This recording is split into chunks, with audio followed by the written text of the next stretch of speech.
Hello again everyone, I hope you're well. Welcome to another Shelf Help video blog with me, Ben Galley.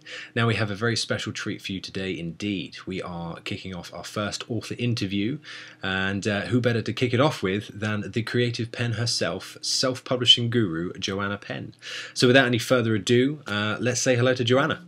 So hello Joanna, how are you? I'm good, thanks for having me on the show. Oh, it's a pleasure. Well, thank you very much for coming on to Shelf Help Video Blog. And I tell you what, let's not waste any time. Let's just jump straight in with the first question. So, first of all, why did you choose to self-publish? Tell us a little bit about your journey. Right, well, it all started about 4 or 5 years ago when I actually wrote my first book, which was non-fiction, and I was in Australia. I was a miserable IT consultant, working in big corporates, and I wrote a book called How to Love Your Job or Get a New One.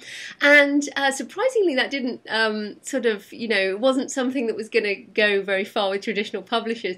So I started to find out about traditional publishing, self-publishing at the time, and then there wasn't the Kindle, or the Kindle had maybe just come out in America. There wasn't, it was still like not a thing you did. And when you did do it, you printed books yourself and you tried to distribute them yourself locally. Yeah. So there was none of this global stuff going on. Anyway, I did go through that at the time. I did query one publisher and had one rejection, and then decided I just didn't want to go that route. So and I'm a very entrepreneurial person. I'm a businesswoman. I've had my own business for many years, so I knew I could do it myself. So I did it myself, and then surprisingly I didn't really sell any, and it was a bit devastating. But the reason why is I didn't know anything about marketing. So yeah, which is something a lot of authors do wrong. Yeah. So at that point I started blogging, started learning about marketing, online marketing, and then it was a couple of years later then I decided to write some fiction. There you go, your arcane thriller series. My arcane thrillers, indeed. So I'm basically now writing my third thriller, and when I guess when I wrote the first one, Pentecost, I didn't even think about going the traditional route. I basically publishing all the way. Yeah, because by then I had a platform, I knew what I was doing, the Kindle was out, I'm a Kindle reader, so I basically just went for it myself. I'd also learned about marketing, so that wasn't really, even a question for me, but I should finish the little story by saying that I have recently signed with a New York agent. Excellent. Yes, so I'm basically looking to follow the hybrid model. Absolutely. And if people don't know what that is, I would basically want to have some books with traditional publishers in order to get all the positives of that type of publishing, and also self-publish my own books so I can keep all the positives of that type of publishing. Yeah, no, we did a piece on hybrid a little while ago actually, which is which actually featured yourself. So yeah, no, it's something that we're looking into at Shelf Help, and trying to get the word out as much as possible. So talking about obviously the tools that indie authors use, and almost kind of like a weapon arsenal, I always like to think of it as. So what is the most useful weapon in your indie author arsenal, and how do you use it?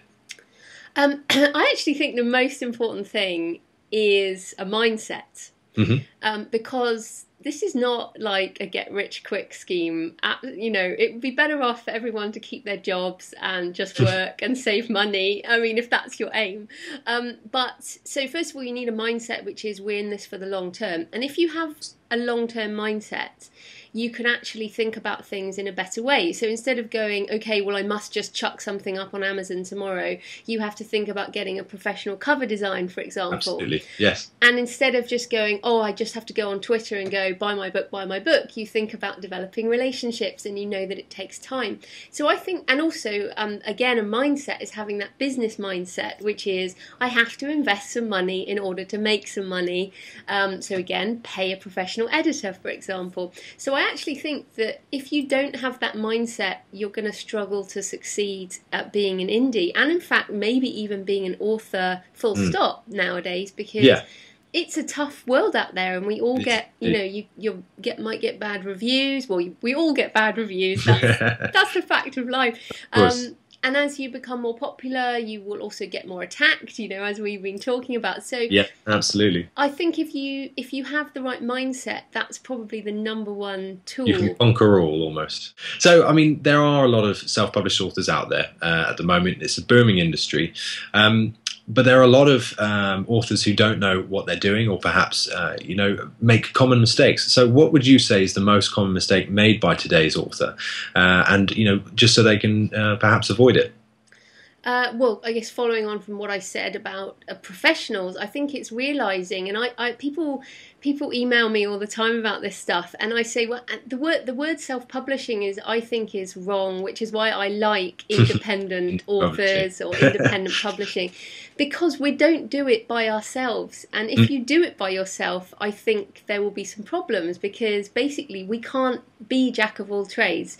No. We can hire people who can do this stuff. Exactly. We're not all graphic designers. No, we're not all graphic designers, but more than that, we are writers, and we can edit other people's work, actually. But when it comes to editing our own work, I think we actually have to have that outside help. So I think the two things that people have to do if they are putting their own books out is hire a professional editor and hire a professional cover designer.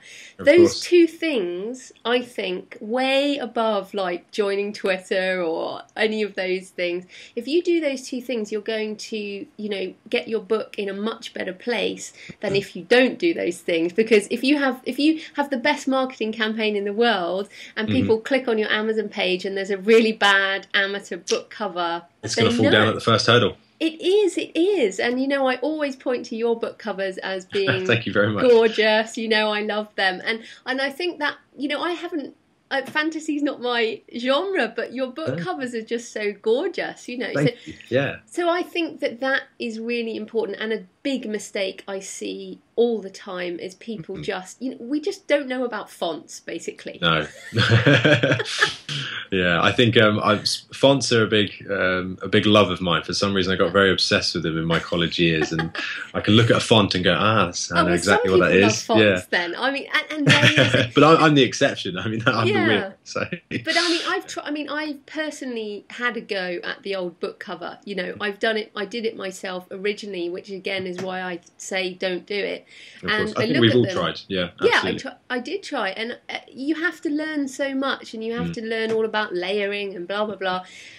That's not where we should be spending our time. No, exactly.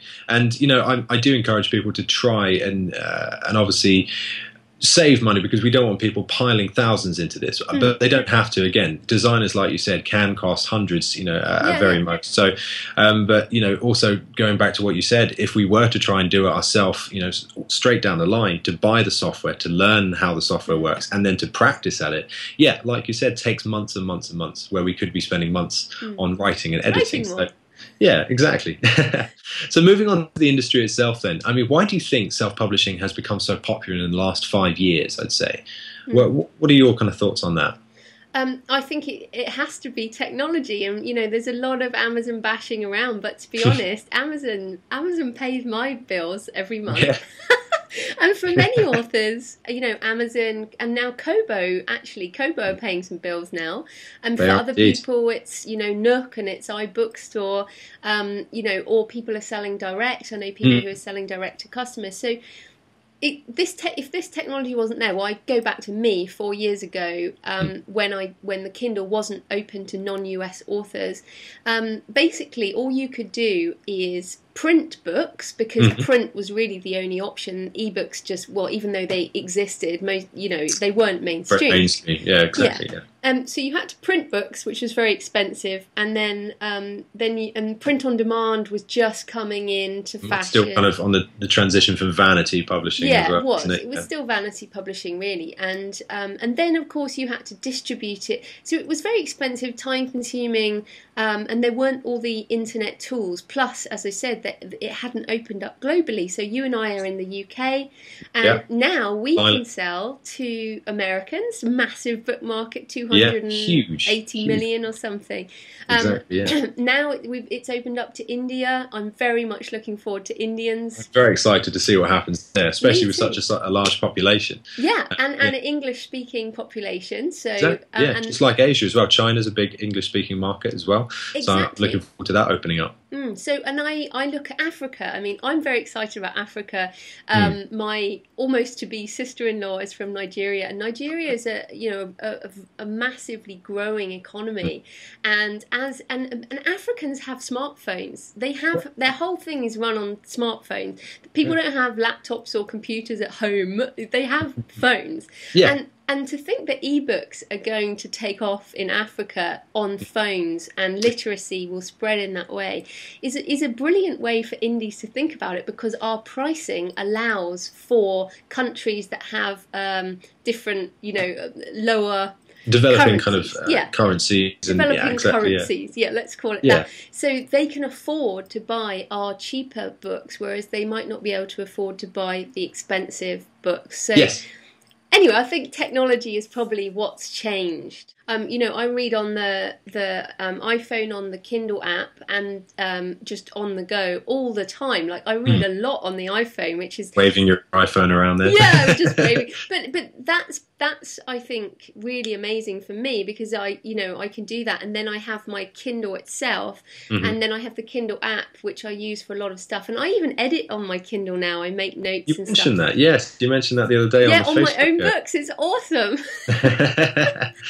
I use a lot of I use Kobo app as well. I mean, obviously you mentioned Kobo, and again, people have seen them rise up through the ranks of the retailers very, very quickly, especially with the new Kobo Writing Life portal. Yeah, which is fantastic, and I was stunned by my income from them from July. Yeah, exactly. They have suddenly just last time I checked, they had 2.5 million titles and magazines on there. Yeah, they've really exploded. And I think what's great, so if people don't know, Kobo is owned by Rakuten, which is a Japanese company. And what I see is that Amazon's pretty much got the US, the UK sewn up. Maybe they'll get India, but that's just starting. But Kobo's really going to be the kind of Asia, probably the Africa developing countries, South America as well. Yeah, exactly. So, exciting times. It is indeed. And obviously, as indie authors, we have the agility to get there. And like you say, with the pricing as well, we can kind of, it's not that we're trying to, undercut anyone, but we have the pricing model and the agility to edit our prices for emerging markets and emerging industries, which is great, exciting, as you say. It is exciting, and it's even something I'm thinking about. With if I sign with a traditional publisher, maybe I just sign my US rights or my US and UK rights, and I keep rest of world so that I can, get on with that.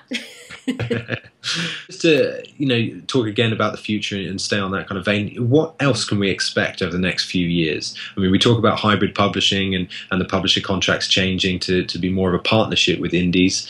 We talked about technology and emerging markets. I mean, what else do you think are going to pop out of the market over the next few years? I think that people are saying that the ebook market is slowing down, that type of thing. It might be slowing down, but I see like Waterstones, bringing in the Kindle. I really see more and more people moving to e-readers of some kind. So I think that will grow the base in developed countries, but as we said, developing countries will mean the market for ebooks will continue to grow. So I think what that means for those of us who are serious about this is that we have to keep putting out quality product over the long term.